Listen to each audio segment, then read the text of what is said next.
Okay, hi everyone, and thank you for joining us for Care Team Chronicles. Today we have Lieutenant Bucci, who has retired after 25 years as a New Jersey State Trooper. He is a speaker for the Law Enforcement Action Partnership and here to talk with us about the Marijuana Opportunity Reinvestment and Expungement Act, which is scheduled for a House vote this November. Hi, Lieutenant Bucci. Thank you so much for joining us today. My pleasure. Yes, so many states in recent years have voted to legalize marijuana for recreational purposes. What are some of the ways that the MORE Act differs from other legalization efforts that we might have seen? Well, under the MORE Act, the most important thing is to take cannabis or marijuana off the Schedule I list because it's a prohibited drug as far as the federal government is concerned. And states that have legalized marijuana, they're still in violation of federal law. So by eliminating marijuana from a prohibitive list, which was Schedule I, that would free up the states then to regulate the marijuana without having to worry about the federal government coming down on them. So in that regard alone, it's very important that we get that off that Schedule I list. Absolutely, I agree. And your story, your background is very interesting. As a former state trooper, did you always believe that marijuana should be legalized, or has your position evolved over time? No, when I first was transferred from a uniform duty, I was 3 years on the road as a road trooper, and President Richard Milhouse Nixon declared war on drugs, actually declared war on people, I should say, but a war on drugs. And I went almost overnight. I went from being a uniformed trooper to a narcotics detective. And the only way you're going to get ahead in anything is you got to produce. And one of the things that when we first had a narcotics bureau, a narcotics unit in the state police, it was comprised of about 7 guys, and it was almost overnight. We went from 7 people to 75 people. And then within a year, we were up to 150. And yet we didn't have that big narcotics problem in the state. But Richard Nixon wanted to go after people, certain people that were in the United States that he wanted to put down. I won't mention who they were at this point, but again, that almost overnight, that's what happened. And the more arrests you made, the more federal money was available, and it was all, okay, just go out and make the arrests. I did that for many years, and an incident that happened that really changed the way I looked at things was when we had a delivery of marijuana coming through the mail going to a private residence, and we did what we called a controlled delivery. And we made that controlled delivery to the house, and everything that could go wrong did go wrong, and which resulted in the death of a young 25-year-old man for possession of about 5 pounds of marijuana. And at that point, I said, that's it. I'm done with this. I was coming up on retirement. I had about a year to go to retire, and I just coasted along until I got my retirement years in and I got out. And it was shortly thereafter that I joined LEAP, and that's what I'm doing today. And when I think about it, I says, I've been at this for almost 50 years now. Yeah. And I still believe that we got to change these laws. We got to legalize marijuana so we can regulate and control it. Stop shooting people for possession of marijuana. Yeah. And those controlled deliveries, was that like a setup? Yes, when the either customs would let us know, or U.S. Post Office would let us know there's a package coming through that contains marijuana.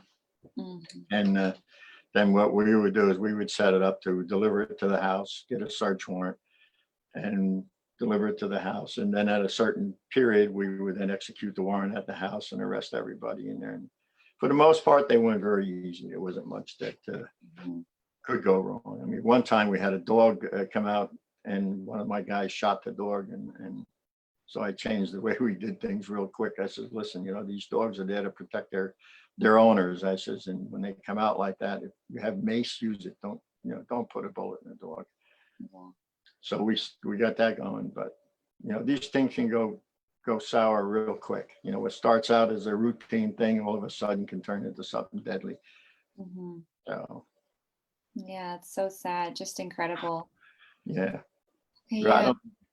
Time goes by when I don't think about that. Whenever I'm doing any research in this thing, I think about that poor guy. And I also think about the guys that I lost. I lost one in a shootout in a meth lab.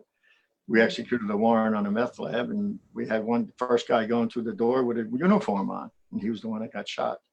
Oh boy. And another one where we were out all night on a surveillance. We decided to go home. We left. My partner left, fell asleep at the wheel of his undercover car, went off the road and killed himself. And for what? I look at it today, and drugs are cheaper today than they ever were. They're more potent than they ever were. So what do we accomplish? Mm-hmm. Absolutely nothing. And I tell people it's an abject failure with this whole drug war business. Yeah. It's time for a change. And I think the MORE Act's going to do it, because of the way it's written, it's really good.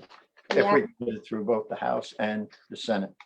The House, I don't have a problem with, but I think the Senate, we're going to have to really work on that one to get that through there. And right. That's what I'm going to do.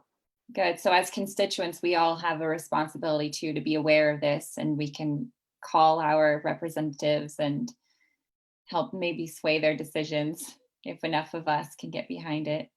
Yeah. Yeah. So then Cory Booker and I are good friends. I see him a lot. When I'm out there and he's out there, I'm always there right next to him. Oh, here's Nick again. I said, you know why I'm here too, right? Yep, I know why. He's all for it. So well, good. So and then how more right? How would the MORE Act help those communities that have been adversely affected by the war on drugs and marijuana prohibition? Well, it's going to open up businesses for them, that they'll be able to run their own business in places like Camden, New Jersey, and even if you have a record, you'll be able to get a license to sell. It's kind of a payback thing that we have to put out there for people who have been really affected by this war on drugs. And let's face it, we know in New Jersey, black people are arrested at, I think it's like 3.5 times more than white people, and yet they both use drugs at the same amount. So yeah, that's how the MORE Act is going to help them, and especially people who get arrested for possession of marijuana and they're in this country illegally, they get deported right away. Even if they're here on a visa or whatever, they can get deported. And that's the other thing that the MORE Act's going to take care of. I think they cover most of the bases, and to free up some of these things with the banks so that people can borrow money from the banks, or even put their money in the bank when they have these businesses. Right now they can't. They got to do everything by cash. And we all know what happens then. When there's a lot of cash around, there's going to be people coming down there trying to take that cash away from these people. So, so the MORE Act is going to cover all of that, And I think there's a little thing in there in the MORE Act about people who want to grow their own. That they actually opened the door for that. That if somebody wanted to grow 2 plants for themselves because they can't afford the medical marijuana, they could do it. And I think that's a great thing. Yeah, absolutely. Yeah. Yeah, MORE Act. And that's written in it. I had to read it 3 times before I realized what do I says, oh my God, look at this. They covered all the bases now. So. That's great. That is good. That's good because it's, it's a positive path moving forward on a lot of levels on what marijuana prohibition has caused over time. Mm-hmm. So then how would it at the federal level improve public safety from a law enforcement point of view? One, it would free up our police officers to go after the real criminals in this world. There was a time there when we were mandated by the courts to test all these drugs that were seized within a period of time. Otherwise, they would throw the whole case out.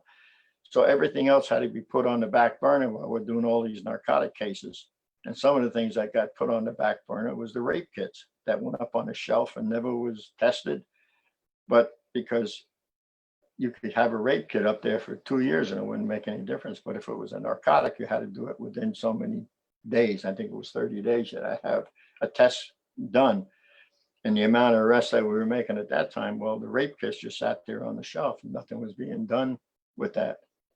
That was the one thing. The other thing is with the cartels, if we're going to regulate and control these drugs, it's going to hurt the cartels in that they, especially with the marijuana, because other states like California now, there's very little, if any, marijuana being shipped from Mexico into the United States, as opposed to what it was, let's say 5 years ago or 7 years ago. And you have people say, well, there's still a black market out there. Well, the black market that's out there now, it's in this country. It's in California, in the hills of California. People are growing because of the regulation. They don't have the regulations down good enough. Now you can apply to grow in California. While your application's in, you can go ahead and start growing. And now they're finding out that it's hard to find out who has the permits in, who don't have the. So some of those things, yeah, we're having problems with. But you know what? We'll get through all that, because the black market on the street corner, somebody selling drugs, they don't care how old you are. They don't care what's in their product. And if you don't like the marijuana, here, try this. And they always have a pocket full of something else. So in that regard, it's going to help a lot. And I get people telling me, oh, well, yeah, what about big business, big tobacco? They're going to take ours. I said, no, they're not. No, they're not. If it's regulated and controlled the way the MORE Act is laid out, that's not going to happen. But that's the only thing they can fall back on now. So, and that's how I think, the federal government is going to free up a lot of things for the police. Well, that's good. Well, Sure. good. Yes, thank you for sharing that insight with us. And this is a very important upcoming vote that's taking place. So it's very important that we are all informed and know the benefit of this MORE Act going forward. So thank you for joining us and sharing that with us today. You're welcome. You're welcome anytime. Yes, and for everyone watching, we'll be sure to post updates, so please keep on checking in. And then for more information about the LEAP organization, please see the links in our description here. And as always, if you have any questions for us, leave us a comment, email us, or give us a call. We are here for you, and we will see you next week on Care Team Chronicles. Thank you again, Lieutenant Bucci, for being here today. Yeah, my pleasure. Have a good day. Yes, you too.